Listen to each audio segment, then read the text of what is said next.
જય માતાજી, રાધે રાધે ફ્રેન્ડ્સ। આજે મારા ઘરની રસોઈમાં બનાવવામાં આવે છે ગોભી મંચુરિયન અને વેજ મંચાઉ સૂપ। સૌથી પહેલાં મંચુરિયન સાથે ખવાતી શેઝવાન ચટણી બનાવીએ। તેના માટે 8 થી 10 કશ્મીરી સૂકા લાલ મરચાં લો। હવે તેના બી અને દાંડા કાઢી લો અને તેને ગરમ પાણીમાં અડધો કલાક માટે પલાળી દો। હવે આ પલાળેલા મરચાંને મિક્સરમાં જરૂર મુજબ પાણી નાખી પેસ્ટ બનાવી લો। એક પેનમાં 2 ચમચી તેલ ગરમ કરી લો। ગરમ તેલમાં 8 થી 10 બારીક સમારેલી લસણની કળી અને અડધો ઇંચ સમારેલું આદું ઉમેરો। રંગ બદલે એટલે તેમાં તીખાશ માટે જરૂરી મુજબ લીલા મરચાં ઉમેરો। તેને 1 મિનિટ માટે સાતળો। હવે તેમાં તૈયાર મરચાંની પેસ્ટ નાખી સરખું હલાવી દો। હવે 1 ચમચી સોયા સોસ, 1 ચમચી રેડ ચીલી સોસ અને અડધી ચમચી વિનેગર ઉમેરો।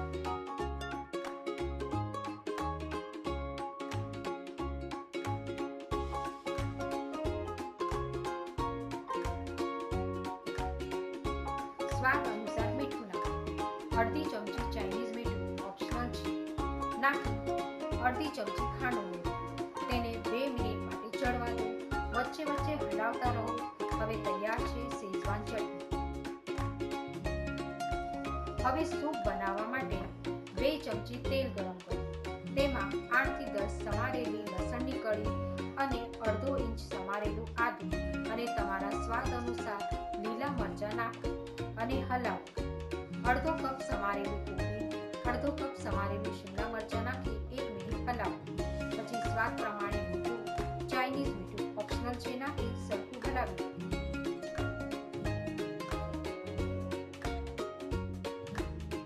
પછી તેમાં 3 કપ પાણી નાખો। હવે તેમાં 1 ચમચી વિનેગર, 1 ચમચી સોયા સોસ અને 1 ચમચી રેડ ચીલી સોસ નાખો અને પાણીને ઉકળવા દો।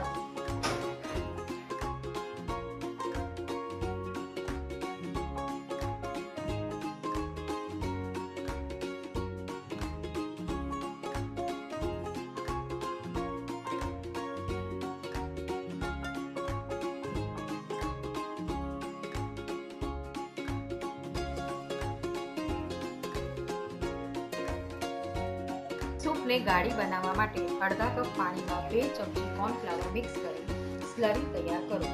આ સ્લરી ઉકળતા સૂપમાં ઉમેરો અને સૂપ ગાઢું થાય ત્યાં સુધી ઉકાળો।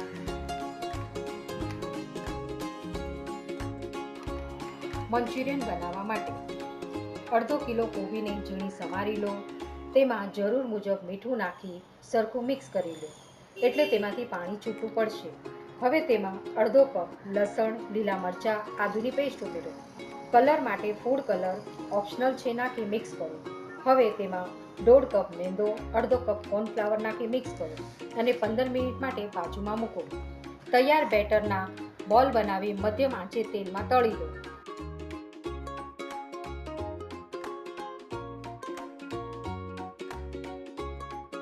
હવે તેને સૂપ અને શેઝવાન ચટણી સાથે સર્વ કરો।